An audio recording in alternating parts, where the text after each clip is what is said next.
लाखों लोगों की मौत एलोपैथी की दवा खाने से हुई है। जितने लोगों की मौत हॉस्पिटल न जाने के कारण से हुई है, ऑक्सीजन न मिलने के कारण से हुई है, उससे ज्यादा लोगों की मौत ऑक्सीजन के बावजूद हुई है, दवा एलोपैथी की दवा मिलने के बावजूद हुई है। लाखों लोगों की मौत का कारण एलोपैथी है। बाहर सिलेंडर ढूंढ रहे हैं तो अपने भीतर 2 सिलेंडर लगा रखे, ये सिलेंडर है भर যথেষ্ট হয়েছে, হয় রামদেবের বিরুদ্ধে ব্যবস্থা নেন, না হলে মেডিকেল সিস্টেম ভেঙে দিন। রামদেবের অ্যালোপ্যাথি বিরোধী মন্তব্যে কড়া প্রতিক্রিয়া আইএমএর।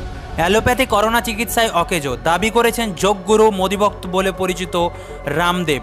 উদ্দেশ্য খুব সহজবোধ্য, সিস্টেমের ওপর দায় চাপিয়ে মোদী সরকারের ব্যর্থতাকে খাটো করা। কিন্তু এবার রামদেবের এই মন্তব্যে কড়া প্রতিক্রিয়া দিয়েছেন ইন্ডিয়ান মেডিকেল অ্যাসোসিয়েশন। তারা স্বাস্থ্য মন্ত্রকের কাছে রামদেবের মন্তব্যের ব্যাপারে তাদের অবস্থান স্পষ্ট করার দাবি জানিয়েছেন। ইন্ডিয়ান মেডিকেল অ্যাসোসিয়েশনের তরফ থেকে বলা হয়েছে, স্বাস্থ্য মন্ত্রক কি মনে করে রামদেবের মন্তব্যের ব্যাপারে সেটা স্পষ্ট হওয়া উচিত।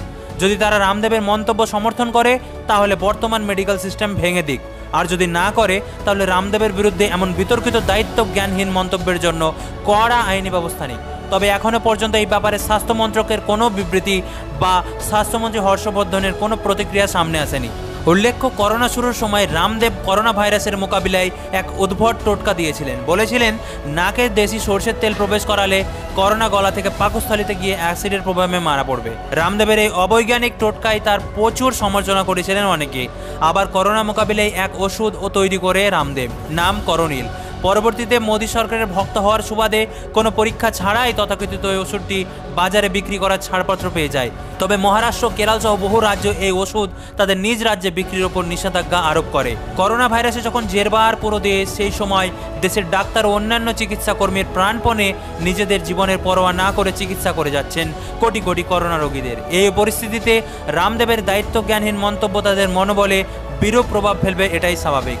মিরাটের ডাক্তার নিকিতা বলেন, আমরা নিজেদের জীবনের ঝুঁকি নিয়ে দিনের পর দিন বহু করোনা এবং ব্ল্যাক ফ্যাঙ্গাস রোগীর চিকিৎসা করছি স্বল্প বেতনে। আমাদের উদ্দেশ্য রামদেবের মতো অর্থোপার্জন না। Bureau report, NBTV.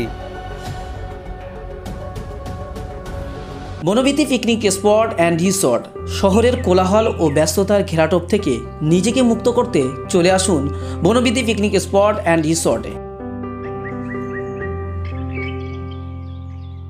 কলকাতা থেকে মাত্র 30 মিনিট দূরত্বে কোলাহলমুক্ত মনোরম পরিবেশে নিজের পরিবার, কোয়ার্কার, ক্লায়েন্ট মিটিং বা কয়েকদিনের ছোট্ট ট্রিপের জন্য চলে আসুন আমাদের রিসর্টে।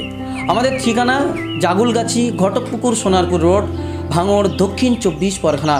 বিস্তারিত জানতে ফোন করুন 9732684321 অথবা 8918067831 নাম্বারে।